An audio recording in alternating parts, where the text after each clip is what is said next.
সপ্তর্ষি যেদিন কোনো বড় ডিজাইন করতে বসে সেদিন ফোন টোন সব অফ করে দেয় আর আমাকে বলে একটু ভালো ভালো খাবার বানিয়ে দিও, তাহলে আমি অনেক ভালো ডিজাইন করতে পারবো।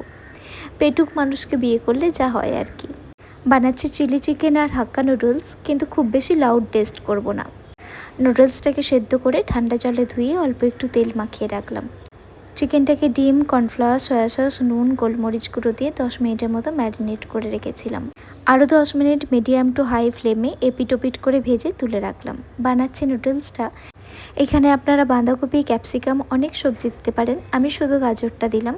আর শুরুতেই দিয়েছিলাম অনেকটা রসুন কুচি আর স্প্রিং অনিয়নের সাদা পেঁয়াজটা।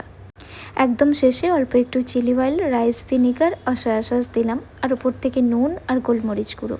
আচ্ছা, এই রান্নায় কিন্তু নুনটা সবসময় খেয়াল রাখবেন, কারণ সব কিছুতেই সয়া সস ইউজ হচ্ছে।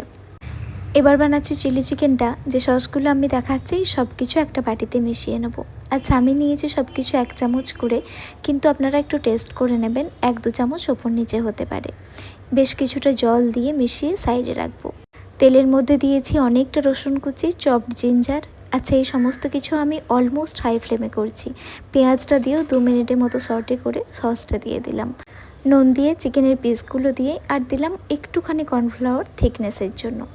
হাই ফ্লেমে 1 থেকে 1.5 মিনিট নাড়াচাড়া করলেই রেডি আপনার ডিনার।